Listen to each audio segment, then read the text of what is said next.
Como é que uma lei, uma ideia jurídica que nasce num país, de repente atravessa o oceano e vai parar a uma decisão de um tribunal do outro lado do mundo? Parece quase magia, não é? Mas na verdade não é. É um processo fascinante de migração de ideias e é isso que vamos ver hoje. Pois é, a pergunta é essa. Como é que esses conceitos e leis fazem esta viagem? Não flutuam no ar. Existe todo um percurso com veículos, com tradutores e com uma característica muito curiosa. O ponto de chegada nunca é exatamente igual ao ponto de partida. Olha, a melhor forma de pensar nisto é mesmo esta. As leis são como pessoas, são migrantes. Elas não são só copiadas e coladas, não. Elas chegam a um lugar novo, interagem com a cultura local, com o ambiente e acabam por se transformar. Criam algo novo.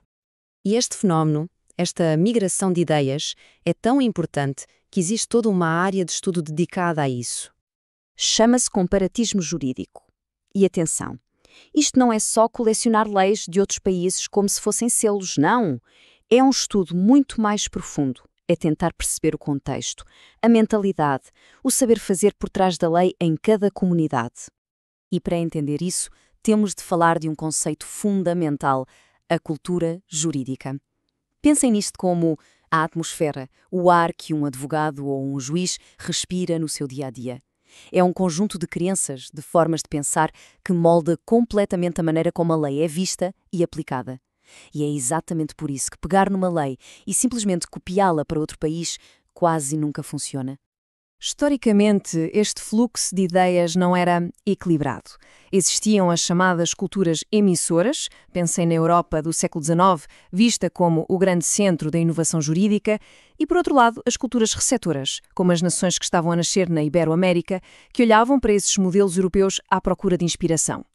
O nome técnico para isto é recessão jurídica, e a palavra-chave aqui é recessão, não imposição, porque o processo não é nada passivo. A cultura que recebe a lei, ela escolhe, ela adapta, ela modifica, às vezes até resiste a certas partes. É um diálogo, não é um monólogo.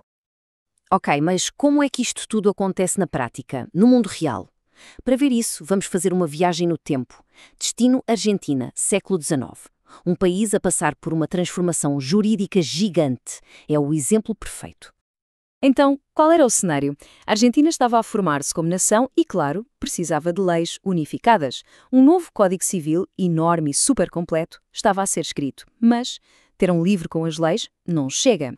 O desafio era como é que juízes e advogados espalhados por um país inteiro iam conseguir entender e aplicar este novo código da mesma maneira. E esta citação, uau, resume o problema na perfeição. Os fundadores de uma revista chamada Revista de Legislação e Jurisprudência perceberam o buraco no sistema. As decisões dos juízes, ou seja, a lei a ser aplicada na prática, estavam a ser perdidas. Ficavam nos arquivos a ganhar pó. Simplesmente não existia uma conversa jurídica nacional. E a solução que eles encontraram foi precisamente esta revista. Foi fundada em 1869, um bocadinho antes do novo Código Civil entrar em vigor. A missão deles? Criar um motor que iria levar as ideias e a prática do novo código a todos os profissionais do direito no país. Então vamos lá ver como é que este motor funcionava por dentro. Porque isto era muito mais do que só uma publicação. Era uma verdadeira máquina de construção de uma cultura jurídica moderna. Basta olhar para o que eles publicavam para perceber a estratégia. A maior parte, 40%, era jurisprudência, casos reais, para mostrar como a lei estava a ser aplicada na prática. E logo a seguir, 30%, vinha a doutrina. Artigos de especialistas a explicar a teoria, por trás das novas leis, era a combinação perfeita de prática e teoria. O processo deles era brilhante e metódico. Primeiro, iam aos arquivos resgatar as decisões judiciais importantes. Depois publicavam essas decisões, com análise e comentários de especialistas. Com isso, criavam um espaço para debate. E, finalmente, o resultado era a disseminação por todo o país de um entendimento jurídico comum. Portanto, a ideia central é esta. A revista funcionou como uma ponte. A ponte entre o texto da lei, que estava na página do código, e a aplicação real, a lei na prática. Foi ela que transformou aquele processo abstrato de recepção jurídica em algo concreto, real. Garantiu que o código fosse uma lei viva e não só um livro a enfeitar uma estante. Ok, mas por que é que estamos a falar de uma revista argentina do século XIX? O que é que isso tem a ver com os dias de hoje? Tudo. Porque este mesmo processo continua a acontecer agora mesmo, só que numa escala global e a uma velocidade muito, muito maior. É isso, passaram mais de 150 anos e o desafio fundamental continua a ser exatamente o mesmo.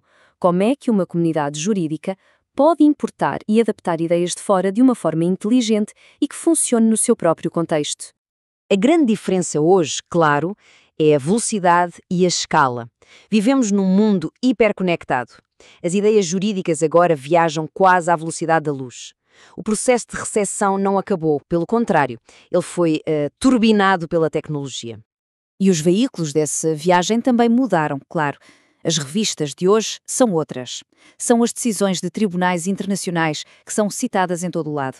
São os blogs de especialistas, as conferências globais, as enormes bases de dados online. A conversa que antes era nacional e em papel, agora é global e digital. E isto leva-nos à reflexão final. Aquele processo que vimos em detalhe na Argentina do século XIX está a acontecer neste preciso momento, à nossa volta. A questão que fica no ar é: que ideias, vindas de fora, estão agora mesmo a ser recebidas e adaptadas e a moldar as leis que nos governam a todos? A história, como se vê, continua a ser escrita.